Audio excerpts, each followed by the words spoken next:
Hello, everyone, and welcome back to the K and B Music Den. I represent the K. And I'm the B. Yeah! And we are back. Here we go. Yeah. Another new album. Now, this is one that may have slipped past your radar, or you may never have even heard of this gentleman. So there's going to be a little bit of a background education as well, but what a talent. This is Shinn, and now he's going by Shinn. So when you look up this album, and it threw me for a loop at first because I know him as Shinn, and then we'll get into some of the other projects he's been in and stuff. But super talented guy, great voice, great writer. And it's Shinn, which I'm sure you see on the video here anyway.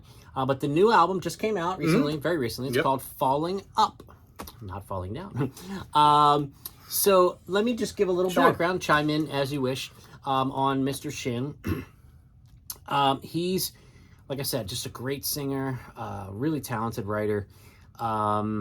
He actually, one of the first things he was known for is he was in a band from the 90s called Unified Theory.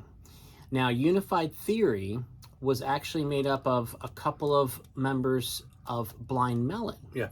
And this band was formed after Shannon Hoon tragically passed away, the singer. I know you're a huge Blind Melon guy. Fan.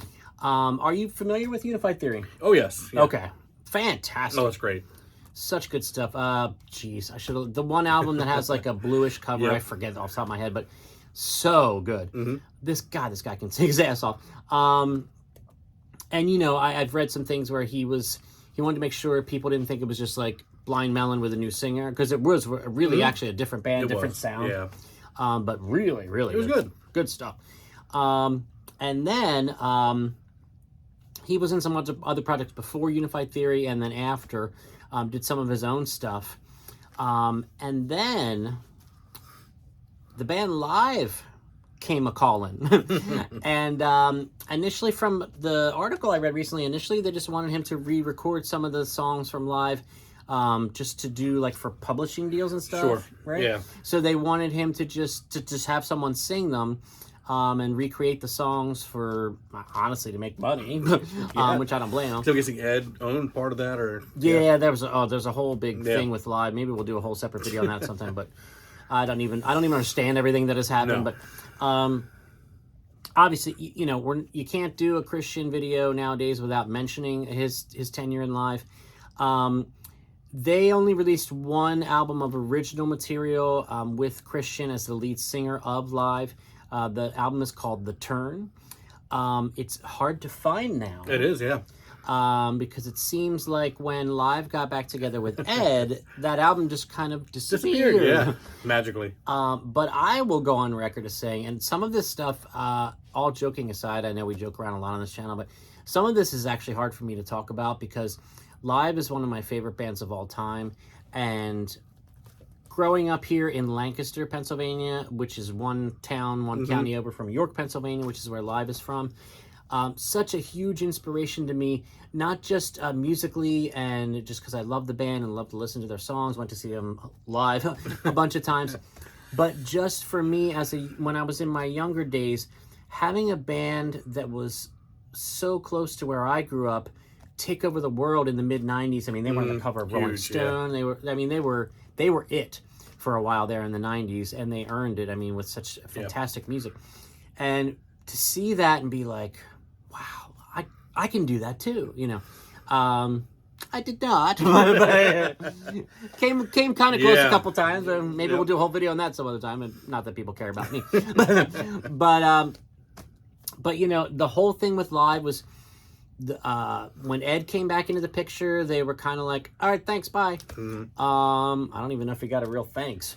Probably not, no. Yeah, I mean, interesting, difficult situation. And there's a recent article, if you go to rollingstone.com, there's an article of him opening up about this more than he ever has, about his time with Live and his experience with the guys. I just... The way that he helped bring that band back to life and then was just cast aside so casually, it's tough for me to swallow. And you know, I don't know, did you ever see Live with Shinn? I did not. At a concert? No. I did. And let me tell you something. I went to that concert. My buddy Steve went to see, I believe, previous to the concert, I went to see them in Lancaster at the Chameleon. He saw them, I think, down in Atlantic City. They did the whole Throwing Copper album front to back with Chris Shinn as the singer. And my buddy Steve said, trust me, man, you got to go see them. And I'm like, it's live, man. You can't have live without Ed. It does seem weird, yeah. You know, and I went. I was like, you know what? I'm just going to go. And about 5 songs in, I turned to my buddy Steve and I was like, you were right. Because he was being himself. He wasn't trying to be an Ed clone. He was just singing the songs with all of his heart. And he was just bringing the songs back to life. And to me, it just reminded me that the songs are bigger than any one person in a band, no matter who it is, no matter what band. And there's been articles and interviews with him where he's saying, you know, I remember he said the one time there was people that would come out and they were like expecting to hate it and hate him because he wasn't Ed. And by the end of the show, they would come up to him and be like, thank you for giving me my favorite band back. He like resurrected that band. So yeah, I don't want this to turn out to be an entire video about live, but it's hard to not talk about it. I will say, I don't think I said this already earlier, but that album they did with him, The Turn, is by far the best thing that Live has released since The Distance to Here, which was their 4th album. Yeah, that's fair. It's not even close. Yeah, that's fair. It's not even close. So check it out if you can find it. But let's give the man his due and get to the new album called Falling Up. I've been talking a lot here. I'm just going to throw it over to you like I like to do, put you on the spot. What did you think? Falling Up by Shinn. It was such a... I don't have near as much experience with Christian as he does. I knew of him from the Live the Turn album and Unified Theory. Yeah. But I mean, as far as outside of other projects, little things he was doing, wasn't familiar with any solo work. Sure. This is a strange album to me. Okay. I've listened to it many times now, and it's still strange. There's certain songs to me that feel a little unfinished. Like the first one? The very first one, Yeah, absolutely. Yeah. That's the very first thing I noticed on the first track is the direction was strange to it. Some of the mixes were strange to me on this album. Okay. The cymbals, for example, on track 2, what was that one called? I have it. The Battle of Complacency. Yes, Yeah. the Battle of just the way the cymbals came in on it, the cymbals and the sound of it's a little bit weird. I don't know if it's an intentional sound or if it's... I would say it is, but okay. Yeah. It just comes off a little different than I'm used to on an album. Okay. So digesting it was hard to digest this album. I'm not saying it's bad at all. Yeah. I got to listen to this a bunch more. I mean, I've listened to it probably 4 times through. Yeah, me too. Yeah. And I'm still just not sure. I mean, it's well, that's intriguing. It's definitely something I haven't heard before. Let's put it that way. It's unique. Yes. It's a very unique album. It is, and I am more familiar with his solo stuff. Yeah. And he was in some other project. Jeez, I forget these. If you go to Christian and look him up, it'll say similar artists, and it's called like everything something everybody something. I don't know. You'll see it and you'll know what I mean. I'm so sorry I forgot. But that stuff's really good. His solo stuff's good. I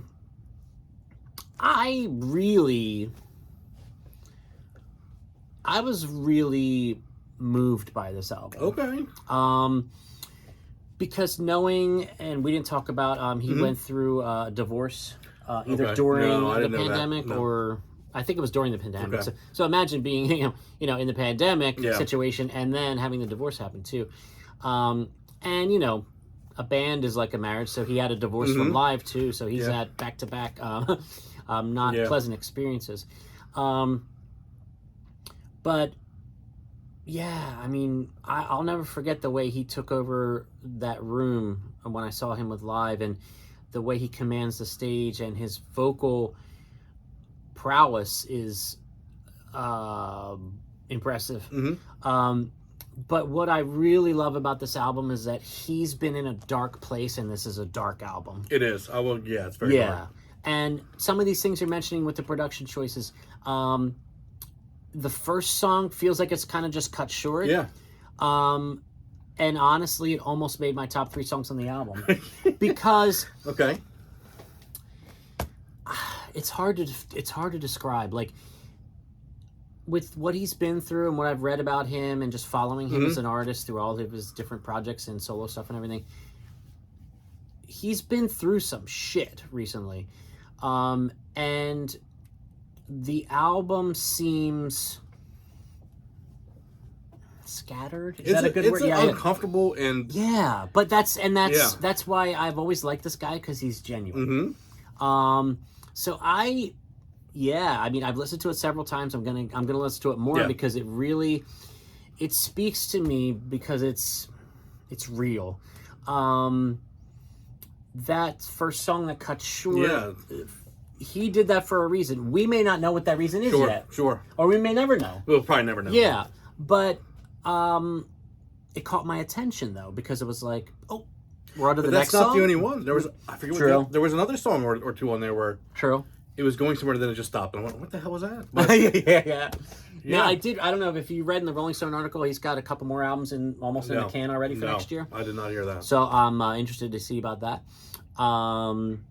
Yeah, but it's a very personal album. If you listen to the lyrics, before I'm going to quote some lyrics here that I have, but more I want to talk about with just the album itself.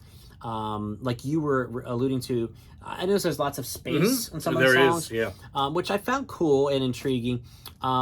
There's some industrial sounds to the production. I found some things that kind of sound almost like Radiohead in some areas. And Nine Inch Nails, maybe? Yes. Which, he's always had an edge. You know, his solo stuff and, Unified Theory even had an edge. Well, obviously Live had an edge. But yeah, there's some cool edgy songs on that live album they did, The Turn, which I think is criminally underrated.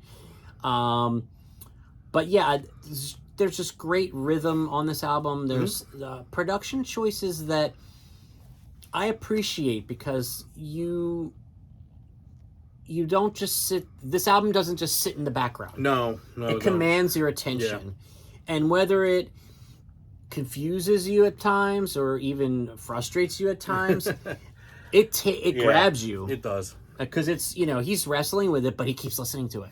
So that's kind of interesting to me. It's not a bad album. It's no. It's His hard voice to wrap. is fantastic. It's hard to wrap your arms around the album. I mean, because the album, and that's why I always go back to, he's such a genuine writer because he's been through a lot of turmoil lately, and this is a tumultuous, dark, personal album, and I appreciate that a lot. Getting back to lyrics, there's a song towards the end called Resonate. Okay. And I'll quote him. He says, I don't know how you... I wonder who this... there's a lot of people could be about in his life. But I don't know how you sleep. It's a mystery to me. How you change your tone and key. It just don't resonate with me. There's a lot of great lyrics on this album, but that's the ones I picked out. I know we always talk about favorite songs. I didn't pick any on this one. Because you're still wrestling. Well, no, not just because I'm wrestling. I feel like this album kind of plays as a whole. True. This, to me, doesn't have pieces. A lot of albums, you have tracks. Yeah. I feel like you could have made this one track. Yeah. And, it made sense. It actually might have been a cool thing to do. Because it kind of really... have little interludes and, have no pauses. Yep. I wrestled with you break it, you bought it. I thought that could be... Because I like the acoustic thing going into it, but... It all felt kind of rolling into one. I just as a whole, I think it's one big piece of music. I agree with you. I agree with you on that. That being said, my favorite tracks are The Battle of Complacency, the second track, which we talked about a little bit. I'm Inside. Okay. And Resonate, which I quoted the lyrics from. So, Chris Shinn is an underappreciated talent, in my opinion. He has his fans, don't get me wrong. And I'm sure that there are people that appreciate what he did with Live that were Live fans that are now like, oh, cool, I heard you put out a new album. Yep. So, let us know what you think. If you're not familiar with Chris Shinn, he's been pumping out music since the 90s that is of a high quality. Really has. Yeah. And he just, in interviews I've seen and just the way he interacted with the crowd when I was there, when he was fronting Live, just seems like a cool dude, just a nice guy, a genuine guy. So I like him a lot. There's a lot of music to dive into from his, under Chris Shinn. Unified Theory, that one album with Live called The Turn. Like I said, if you can find it, best of luck to you. Really strong album though. And now this new one called Falling Up, and that's Shinn, Shinn, as you probably see on the video title. Any last thoughts on this as you continue to wrestle with it? No. I mean, it's like I said, I'm going to listen to it again. I mean, look at the album cover when you listen to it. A lot of times I enjoy how bands pick album covers. The album cover looks like the music. It does. Yeah. It's weird, dark. You can't make out what you're actually looking at. And it's fascinating. And I'm like, that matches up with what I'm hearing. So good choice on that. Well, and this is great. This is why I love doing this channel with you, because it's just like, you know, we have always experienced new albums and talked about our favorite bands and where do these albums rank and what are our favorite songs. We've done this for, what, over 20 years? God, yeah. And anyway, so we might as well do it and see if anyone cares, and it seems like some people do. So that's cool. Couple. Yeah. My mom and stuff. But yeah, I mean, I highly recommend you check this out. Let us know what you think. Is it something that you have to kind of sit with and wrestle with a bit? Is it something that grabs you right away? You know, are you a fan of Unified Theory and you know who Shinn is? Do you have no idea who this person is till you pull this video up and now you're curious? Check it out. Again, Shinn, the album's called Falling Up. So please let us know in the comments what you think. Please weigh in, as always. For Brad, I am Keith. This is the KMB Music Den. Please like the video, share it on social media, smash that bell for notifications. You'll be notified every time we drop new content. And please, please, please spread the word, subscribe to the channel. That's it. That's about it for this one. Yep. We got more comments, so stay tuned. And thanks so much for watching. We greatly appreciate it. And check out Falling Up by Shinn. See you guys. See ya.